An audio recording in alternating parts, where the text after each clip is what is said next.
Okay, we're back. Steve and I are back. We are here on the Inspire podcast, life and leadership conversations that go deeper, featuring Steve, my dear friend and former client, and Drew, Crazy Drew Lawson, coach. We've taken you guys on a journey, starting with the I in Inspire to understand identity. And I wanted to start again with that idea of an image of a kind of like a bullseye where you have three circles. The inner circle, you put true self, and we're going to get to that, and I can't wait. And we're unpack that over several episodes. The next circle around that circle is unwanted identities or selves,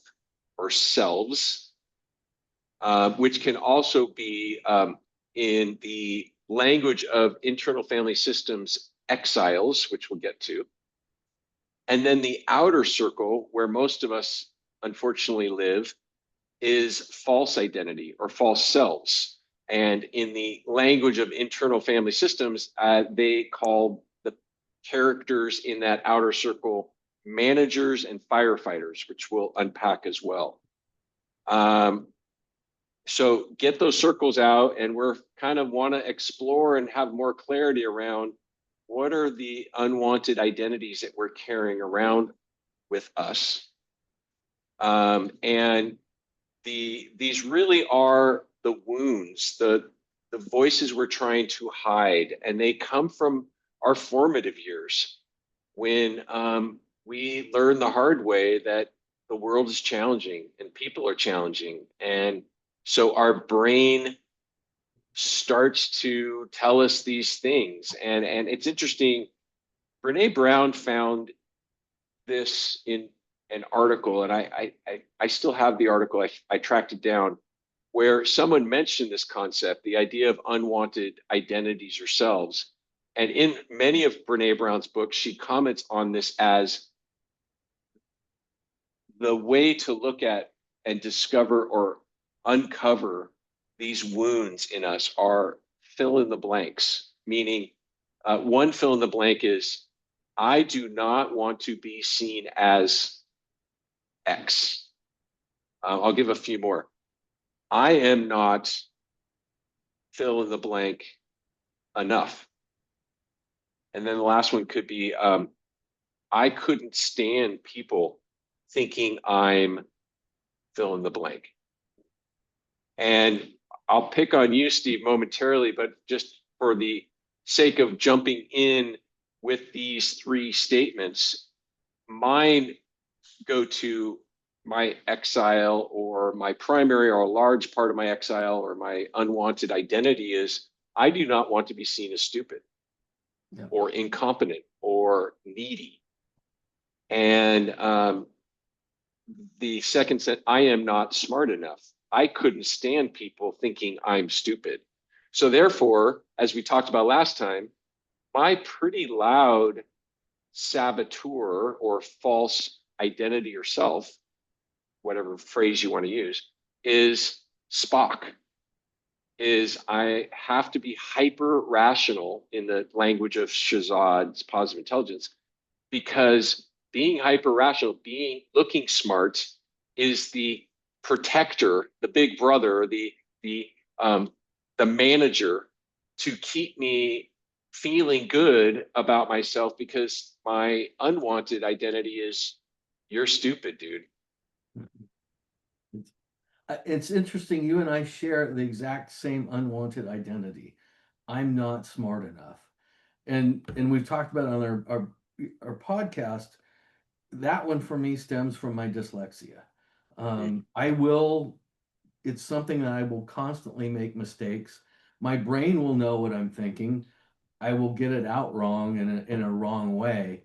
Um, but and when people look at it, it's like, wow, it's not smart enough. But my protector is different.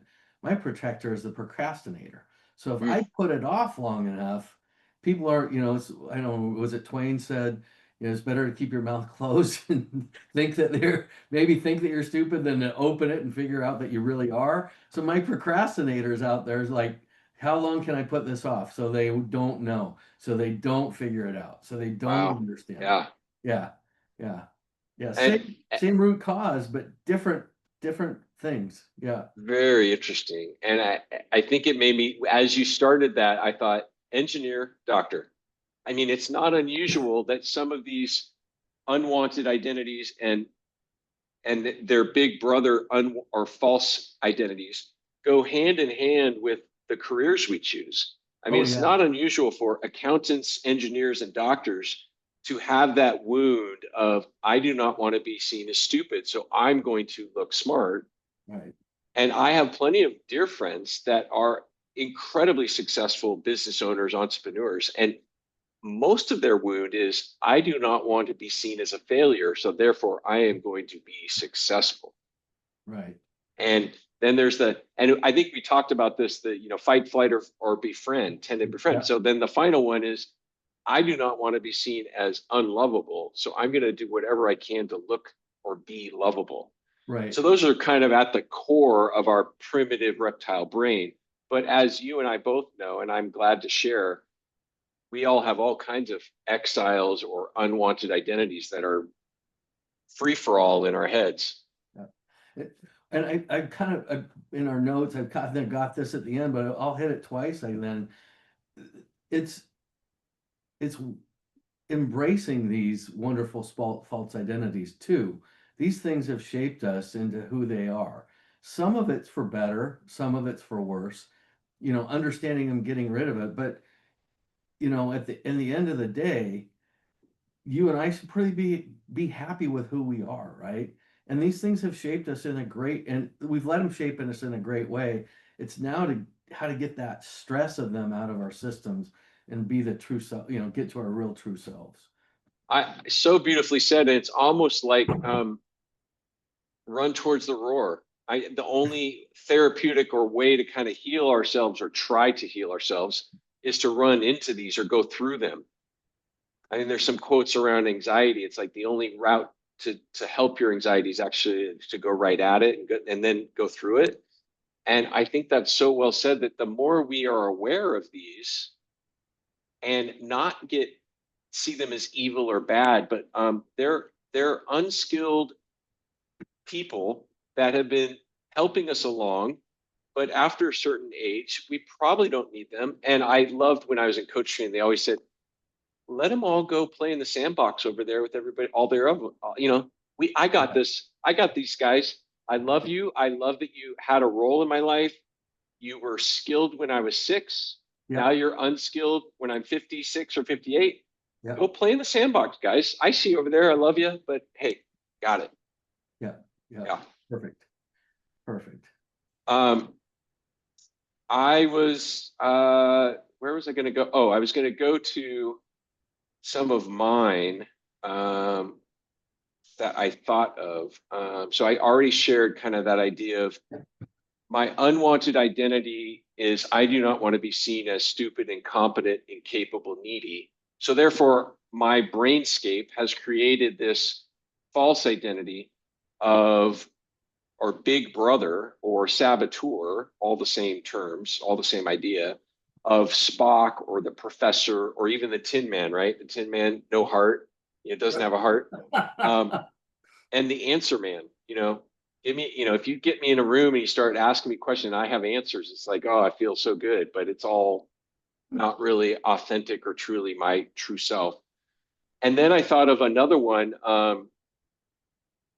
I don't like to be wrong. I'm terrified of being wrong. So that terror, that unwanted identity has created in me a false identity that I call Billy the Bully. And Right. whenever somebody pushes that button, Billy the Bully's gonna show up in the room and start to kind of bully people into convincing them I'm right. So that's another one of my exiles or false identities that I struggle with. Um, and then the other one is, I think is that and you're going to share one momentarily, but that I kind of still am not clear with is, um, kind of when I think there's something around lazy. like my unwanted identity about I do not want to be seen as lazy. Mm-hmm. So then I think there's a character in my false identity self circle that's the big brother to laziness, which is hyperwork.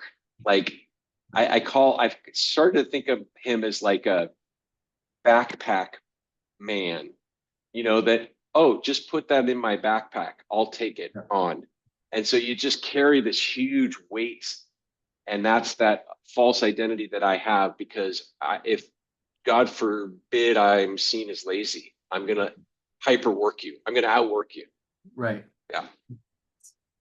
Yeah, that's an interesting similarity that both of you and I have of that. Okay, I may not be enough, but I can make up for it by outworking you. That's how Yeah. that's how I make up for not having the talent, right? Yeah. That's the thing going on in my brain now. Exactly. Yeah. Yeah.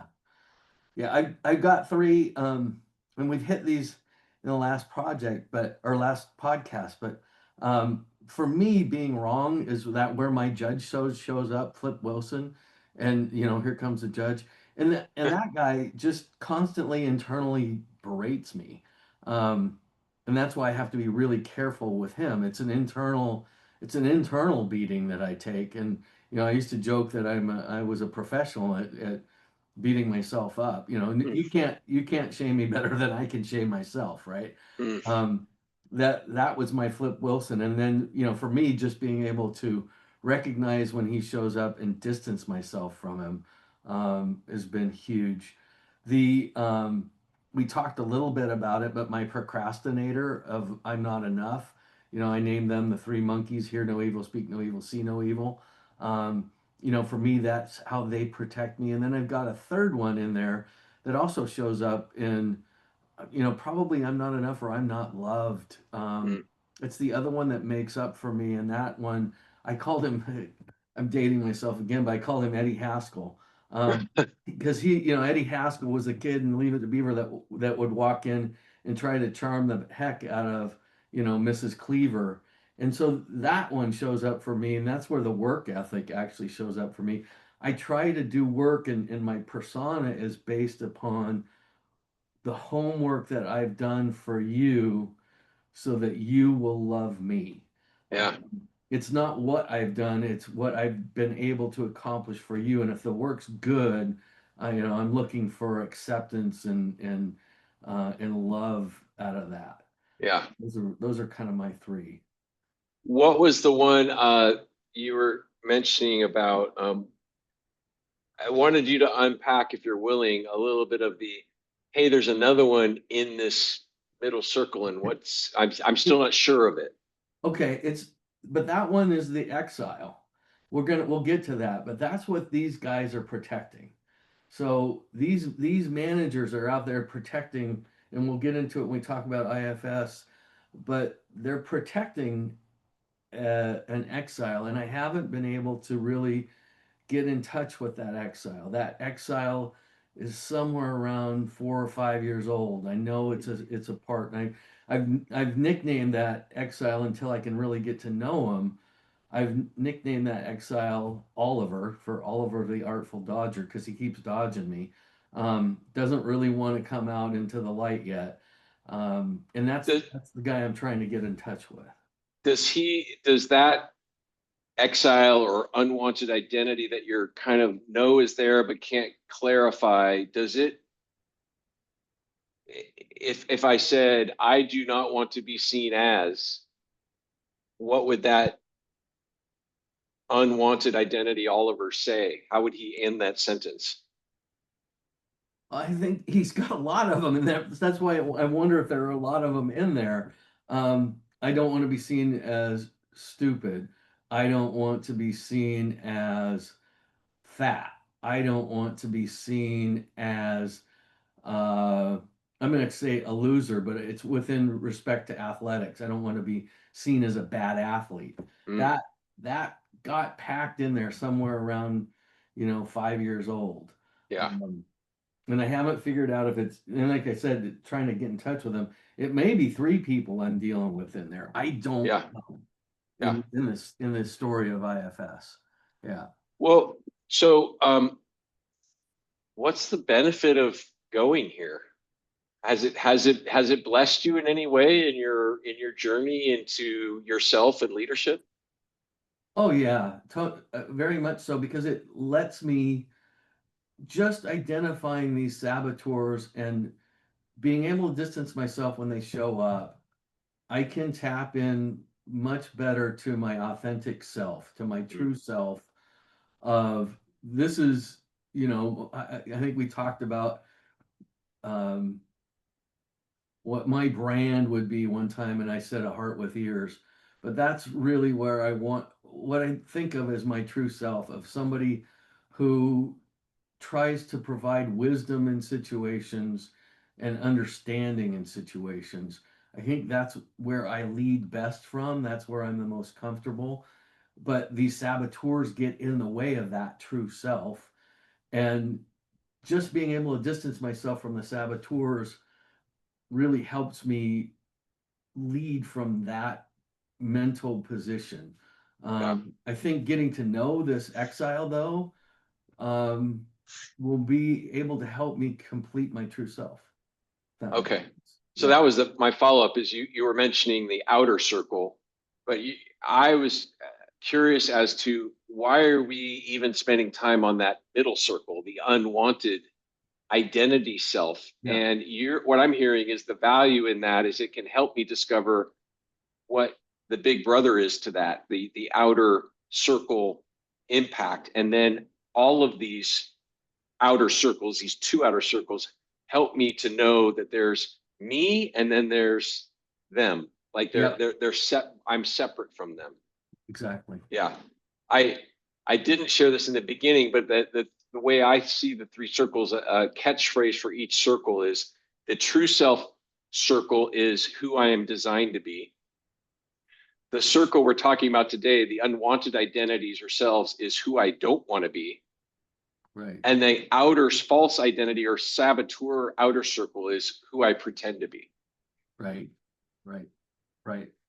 Um, we've kind of talked around the internal family systems thing, and I think you read the internal family systems guru, the kind of head guy's book, and then there's another book called Part of Me, which I thought was really interesting as well. But again, talking about there's multiple books around this thing, but tell me what you learned from that internal family systems work and how it relates to this. Yeah. What IFS and Sharad's work to me are, and I'm going to go to Sharad's work because that's really kind of what we're talking about, um, are very, very similar. Um, in IFS, they have things called exiles, but what we've really been talking about are managers and to some extent firefighters. Although you and I haven't really identified any firefighters. Well, Um, so let me jump in, and I found definitions for each yeah, from the books that we were okay, reading. So the exiles are wounded child parts that carry shame, fear, or sadness. right, And I'm sure there's more to that. And then those are the unwanted identities that we're talking about today. And then the managers and firefighters, my understanding of it are the saboteurs in Shazad's work, are the yep, false identities. And the definition of managers is parts that create the false self to prevent us from feeling the exiles. So I think right, that's right. right. And then the firefighters was an interesting one, which we haven't really delved into, is the reactive parts that distract or numb us when exiles are triggered. Right, Wow. right, right, right. And I have one of those around, quite honestly, around eating. And that one, it may be the firefighter that's protecting Mm. that same exile, quite honestly, because I know that's about 5 years old too, when all of that started in my life. So I know I've got a firefighter around there. But it's again, I think that getting in touch with that exiled part, um, will help. Well, one will help me deal with that firefighter, and two, I think what's that exiled part then you kind of embrace it and it starts to become part of your true self, right? Mm. It's this unknown self that we said unwanted, but it's also an unknown self that you don't have and you haven't really discovered, right? It Yeah. it it it got its growth got stunted along the way. Yeah. Yeah. Yeah. Well, and I think the firefighter part that internal family systems has is another part I haven't done as much work on, but it's so powerful to me. I immediately thought of eating, and I Yeah. thought of um, drinking alcohol. I Yeah. thought of um, binge watching Yeah. TV and just Yeah. numbing out. I Yeah. mean, I think the definition has the word numb in it, and it's like, oh, Drugs, pornography, you name it, it yeah. all is part of what the firefighters are out there doing just to distract you once you kind of poke at that exile and that hurts, right? That But it hurts. feels so good to numb. Yeah. Let me numb. Allow me to numb. Give me my space to know. My numbing is like because I was an ER doc, so many for me I'd have to come home and my numbing was just like for some reason police shows. Yeah. And Really? it's just like, yeah, and they just are so like, who did it? How did it get done? What's the crime? And it's just so funny. Like, who knows why that is? But I just like, I can numb to that for just hours. It just is like so. So we all have our numbing, and I think Yeah. we want to be mindful of that. Like, that's kind of the big theme. Like, if Yeah. we're mindful of it, we can manage it. But if we aren't mindful of it, it manages us. Yeah. Yeah. Exactly. And all of those numbing things can be great in moderation, right? But it's when it becomes too much. Yeah. Like, for during COVID, one of my numbings was going fly fishing, getting Oh, the heck yeah. out of Dodge and spending 8 hours on the river fly fishing. Well, it was great, but did I really need to be out there for 8 hours, or would two be enough? Yeah. Um, and that far away from away from the family, away from what was going on. Part of it was separation, but part of it was too, being there for the family too. So, There, um, I think there's probably a spectrum of numbing because yeah, some numbing behaviors like fly fishing or exercise are yeah, probably good for us, yeah, whereas some of these other numbing behaviors are super unhealthy. yeah. Yeah, for me, I think the fly fishing is healthy, but the overdoing it was probably where I was at with it. Yeah. I totally overdid it. Well, and I think this leads into an interesting conversation around our false identities are part of who we are in an interesting way. Meaning, if I have a unwanted identity that says I'm terrified of looking stupid, and my brainscape over the years creates a false identity that looks like Spock and acts really smart, Right. that is overdone. It's an overdone Yeah. strength of mine because it turns out I'm pretty rational and I like being rational. I like logic. Yeah. So that's part of my true identity is being rational. But if it's overdone and becomes hyper rational, it becomes a false identity. Love that. I So love we're in a that. spectrum of, and so, I think it's important to recognize that again, as we talked about, these characters in our brainscape tend to beat the crap out of us. We tend to listen to them and go, wow, they're really nasty. But in reality, if we just say, there was a place for you, I love you, and there's a place for you, and you did have a function, and it got overdone, and now I can manage that. Yeah. Yeah. Yeah. Exactly. Exactly. Um,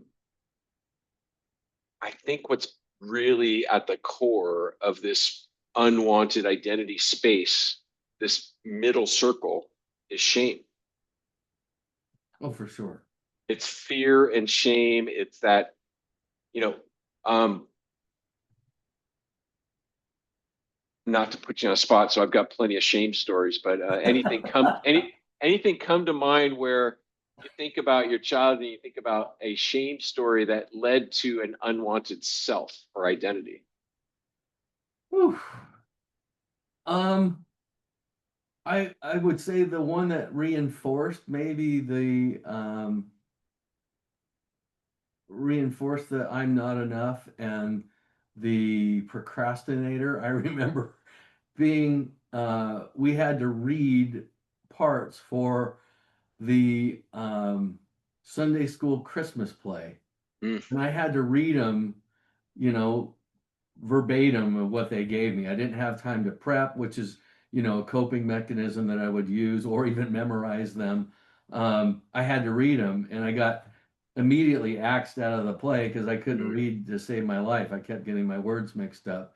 And that was one that just showed up where I felt just so ashamed that I wasn't able to do that. And I remember the one of the women at church, she was like, she went back to the guy who was putting the play together and said, "Hey, look it, he doesn't read that well, Mm. but he had to memorize this thing for Weeblos, and he had it done in like 30 seconds. So why don't you just give it to him and let him memorize it?" But he wasn't having any of that. I was ostracized from the, Yeah, the church play. Yeah, yeah, yeah. Thank you for sharing that. I mean, I yeah, think that we are healthier when we lean into the shame and at least acknowledge and are aware of it. I mean, my and that sounds like a pivotal shame moment to unleash or unfold the I do not want to be stupid.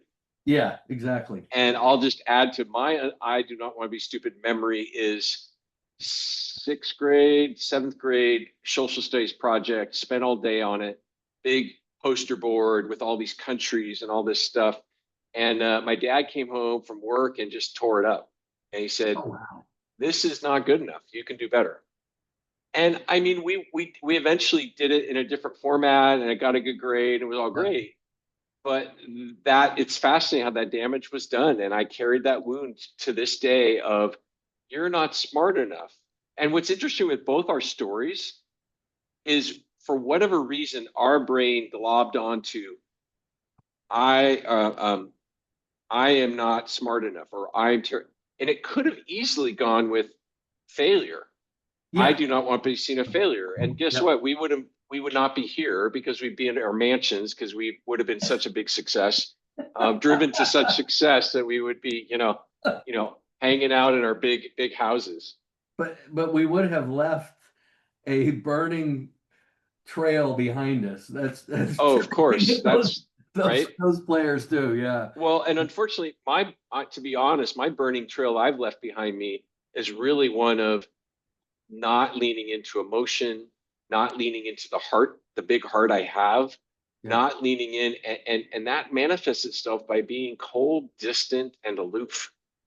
And that has shown up in my work. And when I finally started to unpack that, the nurses actually said, "Wow, I thought you were fill in the yeah, blank." yeah. And I was like, I was giving him space to make up a story because I was showing up like that. And I wasn't there. I Right. was showing up with Tin Man or Yeah, Spock, and that wound that I perpetuated made me cold, distant, and aloof, or at least I'm not cold, distant, aloof, but my outer shell is. your other songs. Yeah, that's wild. But I can see how that it shows up that way. I know for me that pleaser when it showed up at work. Um, I think we talked about it on the last broadcast, but I accepted too many projects for my team because I wanted to please everybody in the company instead of saying, no, these are what our priorities are. This is what has to get accomplished first. Um, and getting things done in the right order. In the position I was in, I needed to set those priorities. Um, and I didn't set them strong enough, I would say, that they were too weak. So it didn't help it ended up not helping my team. Other people, other outside groups loved me. But it didn't help my team. Yeah. And so I wanted to acknowledge that this circle we're talking about today, the unwanted identity, is really about shame and fear. Yep. And the opposite of that is um, the opposite of shame, which I'm going to read a quote from Brene Brown that I love, is empathy and openness and transparency. And dudes and women, we suck at this. And it's a great muscle to build. Yeah. And then the opposite of fear is love. And I think that that's the toggle that we're talking about in a big picture framework. Yeah. So Brene Brown says, I just love this quote, so I'm going to read it. But if you put shame in a petri dish and cover it with judgment, silence, and secrecy, you've created the perfect environment for shame to grow until it makes its way into every corner and crevice of your life. If, on the other hand, you put shame in a petri dish and douse it with empathy, shame loses its power and begins to wither. Empathy creates a hostile environment for shame, an environment it can't survive because shame needs you to believe you're alone and it's you, just you. So powerful. So You, powerful. we're not alone in this. I'm always fascinated when I coach clients and I say, well, this is normal. Right. What the thoughts in your head are the same that we all have. And it's just kind of like, really? Yeah. Like you have a voice in your head that says you're a jerk? Yeah. Yeah. Yeah. Yeah. Yeah. And I mean, I think Schwartz talked about it. I mean, originally people would have said you're crazy. You got multiple voices inside your head, but it's very real. And most people do. It's not a Sybil moment. There are, I'm sure, psychological terms for that, and that does exist for schizophrenia, but that's not the normal thing that happens with people. And normally people have multiple voices. Yeah. Yep. And I think that's a good call out. And I think that it's the idea of, most people, it's the inner critic, but there's more Yeah. than just the inner critic, but even just acknowledging that most of our, if you go with the definition that Daniel Harkavy says of leadership, leadership is the decisions we make and the influence we have. Most of our decisions are being had by these false identities and driven by these unwanted shame selves. Yeah. And that's not truly being us. And we don't lead. If we lead from there, we're letting these characters in our brainscape lead, and they keep us back from great leadership. Yeah, we talked about it that a lot of them for me showed up when was 5 years old, and a 5-year-old running an organization is probably not the right thing to do, right? You want the mature, true self out there running the organization than this reactionary 5-year-old, and they're all of them are reactionary, right? Every boardroom we've entered into or experienced, there are a bunch of little 5-year-olds in there, right? And the companies we Absolutely. know and the people we know that can manage this space and show up authentically in their true Yep. self that we're going to start to unpack. Oh, so amazing to see. It's just so amazing. Yeah. A buddy of mine, we would go into, I won't go into too much detail because I don't want to shame anybody, but we'd go into a regular meeting that we had, and we'd have an over under on when the emotional meltdown was going to occur uh, Mm. in the meeting, because we knew one was going to come. We just didn't know Yeah. when it was going to come and what was Well, going and that is a reality that I think that we do all of us disservice when we don't call out. That is not that person. to. That Exactly. is the lack of self-awareness and the lack of knowledge that allows us to farm in Yeah. to meetings Yeah. some of these characters we've been talking about. Exactly. I mean, Exactly. there are plenty of times I went to work as an ER doctor and didn't even show up to work. I Yeah. just showed up, and cardiologist calls me and I immediately be triggered and I'm talking like Spock to him. Well, you don't understand, and this is why you really use this, and wah wah wah wah wah. Um, I wanted towards the end now of our call to talk about, and I think you mentioned already the idea of um, what's the antidote? What can we do about these characters? And the one thing you mentioned, I think you mentioned, you know, um, the the self compassion, and I think we mentioned last time Jennifer Neff, who's a big compassion expert, says there are three things. One is normalizing. We're all in this together, and we all got these voices. Um, the second thing is uh, be compassionate. We don't talk to our loved ones like this. So when you hear the voice sound nasty in your head, just say, let's, be more compassionate towards ourselves and start that process. And one of the antidotes in that self-compassion mode that's had some good research behind it is uh, loving kindness meditation.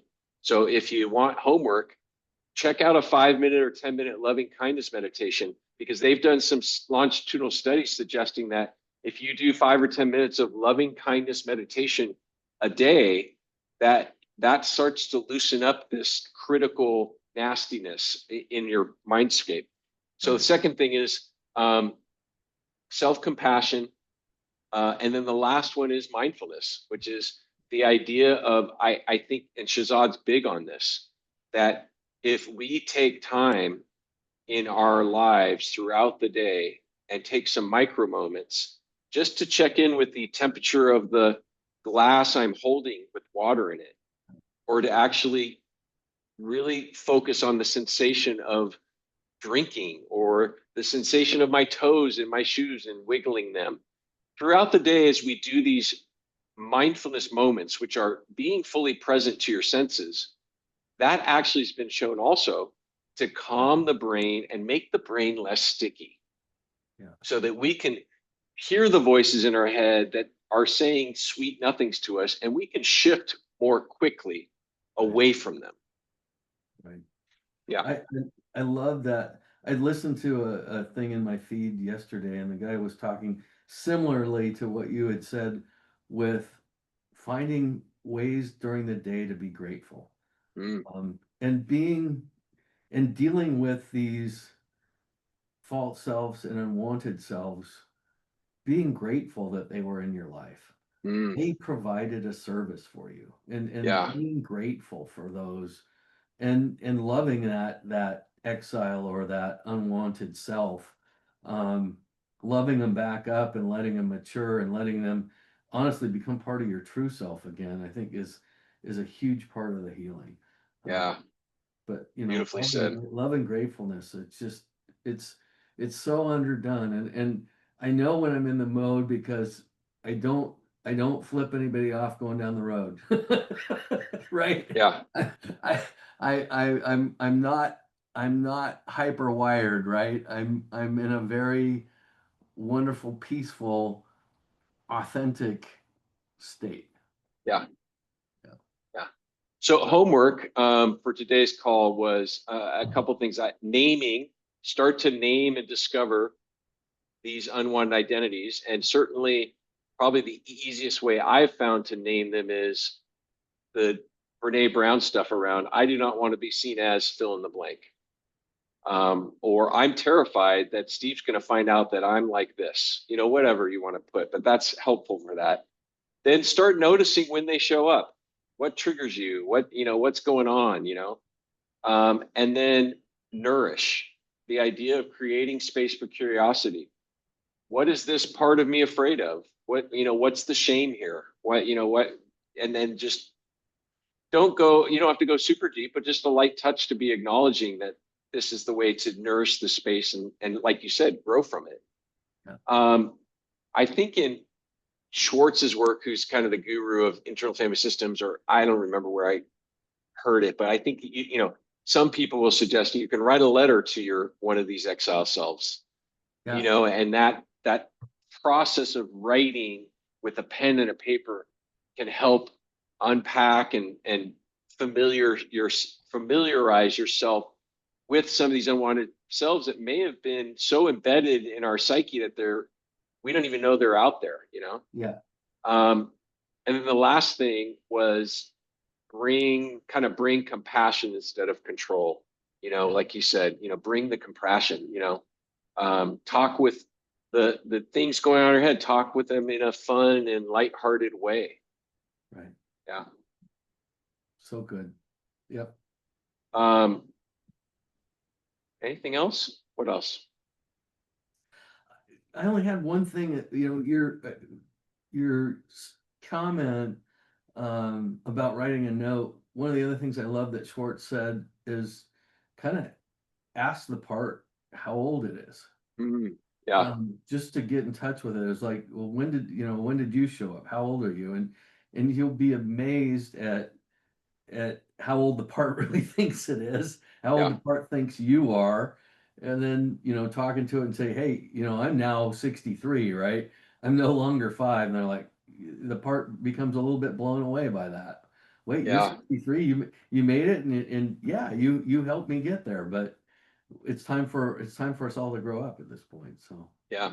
Or not. I mean, I think yeah. they're 6 and that's okay. That thank you for being 6 when I was 6, Yeah, because I wouldn't have understood what you were trying yeah, to tell me if you hadn't been. But now I'm 60 something and I don't, I got you. It's yeah, okay. Yeah. yeah, Yeah, yeah, that's a good shout out. Some of this stuff gets pretty deep and kind of wow, yeah, like yeah, yeah, but I think he would agree if you were on the call. Schwartz has mentioned, I've heard him on some podcasts and stuff. They do indeed like, okay, now go talk with your yeah, unwanted identity, your exile, yeah, and what does it say to you? And the people that can get into that state, the vast majority say, oh, it's actually saying I'm 8 years old or I'm 6 years yeah, old. yeah, It's that unskilled, yeah, exactly, character that was probably needed at the time for the age we were at the time. exactly. They Yeah, were they were there for a purpose. yeah. Yeah, Okay, so we are going to turn the corner next time. Next time, we will be starting to unpack the inner circle that, for most of us, unfortunately, is really, really small.